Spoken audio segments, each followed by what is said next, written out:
Welcome to Discovery. If you've been following my short-form content, you've seen pieces of this island before, but today I'm going to do a full tour for anyone who can't visit via the dream address and wants to see what's here, and for anyone who just wants my commentary for the tour. This island has been my home since launch day in March 2020. That's over 6 years now, and somewhere north of 1,000 hours in the game. So when I say this place has been years in the making, I really do mean that literally. It's grown and changed alongside me in many ways that I didn't expect when I first started playing.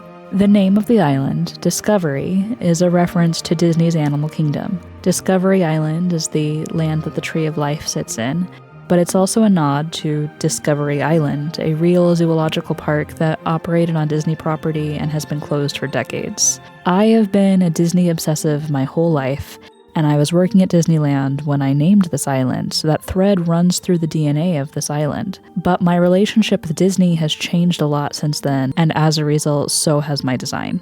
Before we start walking, I want to say something about how this island is built because I think it really matters. Lots of islands I see online are absolutely stunning, but they're also essentially frozen. They're displays. Discovery is designed to be played. The paths are wide and clear, and so that a villager sitting never will trap you. The frame rate is closely monitored, so even the densest areas should never lag. In winter, there are open spaces where snowballs can actually spawn. Every area is functional. That was a core part of my design philosophy from the very beginning. I wanted this island to be both beautiful and somewhere that you would genuinely want to come back to every single day. So I think you can have both, and this tour should show that. This island originally had distinct regions that were themed after specific areas of Disneyland, specifically Tomorrowland, It's a Small World, the Haunted Mansion, and Adventureland. I was working there when I started this island, and the parks were a huge part of how I thought about designing spaces. Most of those themes have faded over time. I was one of 28,000 people who were laid off by Disney, and that changed my relationship with a lot of it. What has remained on my island isn't the overt theming, but the philosophy underneath it.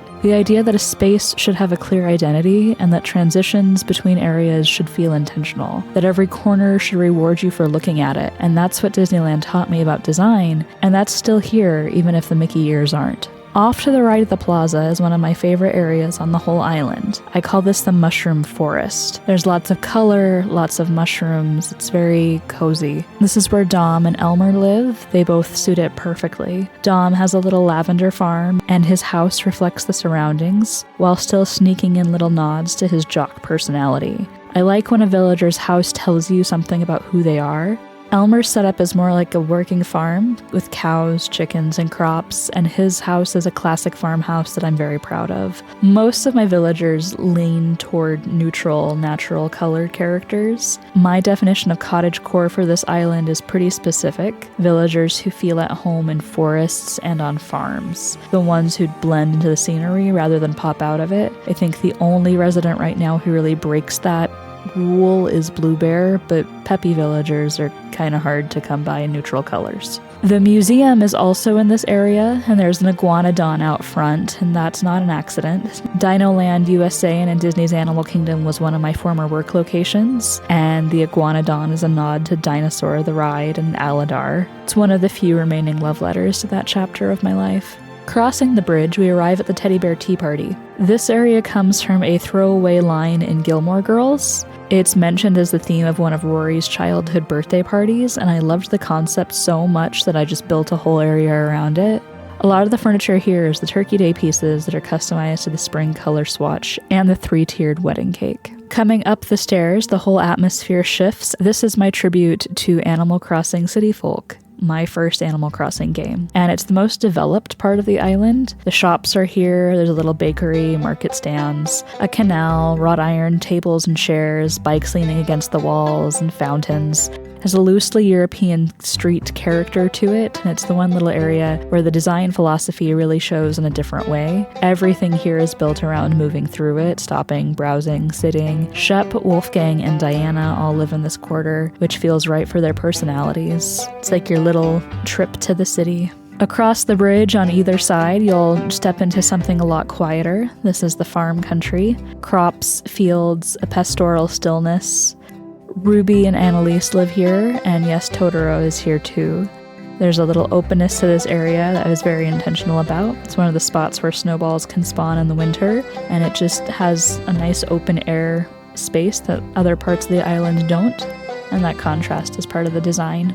Just past this farm area, there's the dig site. This was my solution to a very specific problem of what do you do with all your extra fossils when your museum is complete? And the answer apparently is just give them their own excavation area. Nearby is the campground. It's set up and ready for visitors at any time. There's always a tent pitched and a fire going with something cooking over it. Heading down the hill, we reach one of the oldest parts of the island. This is what was originally my Adventureland area, and of all the original Disney-inspired regions, this one has kept its bones the most intact, partly because Adventureland was always more about a feeling than a specific IP, so it had room to evolve into something entirely its own. That feeling of somewhere warm, a little wild, unhurried, that translated naturally into what this area has become, a loosely Japanese outdoor fish market, a restaurant, places to relax on the beach. My hotel is just offshore. Deirdre and Blue Bear live here, and that spirit of exploration that Adventureland always had has never really left. Crossing the next bridge, there is a little gathering area with instruments, somewhere that I've left for villagers to play music and enjoy themselves. And then there's Molly's house with her porch and her crops out front. Molly is my favorite villager. I know that might be a little bit of a basic opinion, but I don't care. She's incredibly cute. Her home is one of the most cottagecore spots on the island, and she's been here for years. She's staying. Just behind Molly's house, there's a path that leads to one of the oldest and most untouched areas of the island. It's really dense with trees, and all the flowers here are white. It's peaceful in a way that feels different from the rest of the island. Stale Cupcakes plays here. There's a hot spring and a waterfall, and a little flower stand just behind the path. This is one of those areas where I stopped trying to do too much and just let it be what it wanted to be. There's a bridge at the far side that leads to my house. My house was actually the last area that I finished decorating, which is a little embarrassing given that, it's my house and my island.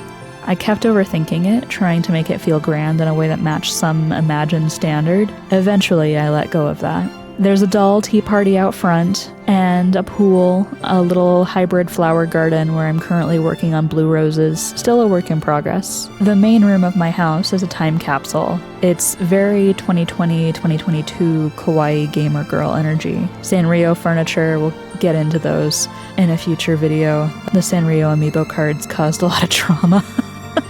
There's lots of pink, a big PC setup. It was a daydream that I was living in before I actually had a computer.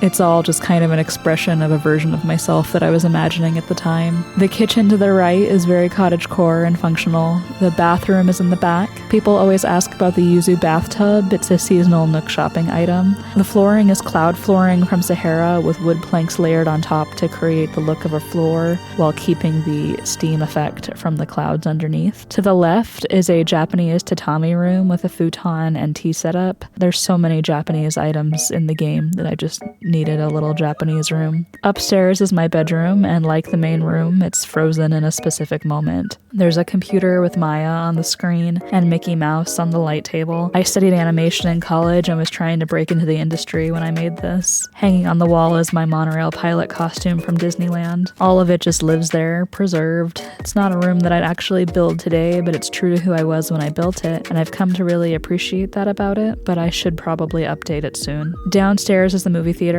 Snacks, director's chairs, and a design loosely inspired by the Chinese theater in Los Angeles. One last thing before we wrap up, a couple more villager interiors. I've decorated all of my villager interiors, and for every house, I tried to either match the villager's personality or honor their original setup and kind of build on it a little bit. Annalise still has a beach house. Ruby no longer lives on the moon, but she does have a window to space. I wanted each home to feel genuinely inhabited, like it actually belongs to that specific villager. The same philosophy that runs through the whole island. Functional, intentional, and personal applies in there too, even in the spaces that most people might not look closely at. And that is Discovery. Over 6 years, over 1,000 hours, and it's still a place that I genuinely love coming back to on the daily. It started as a love letter to Disneyland and became something so much more personal. It's survived hard years, it's grown into something that is entirely its own. I built it to be beautiful and to be played, and I hope this this tour showed a little bit of both. If you have questions about anything that you saw, leave them in the comments and I'll try to respond to you. I love talking about this island, and if you want to keep up with it, you know where to find me. Thanks for visiting, and I hope you enjoyed the tour.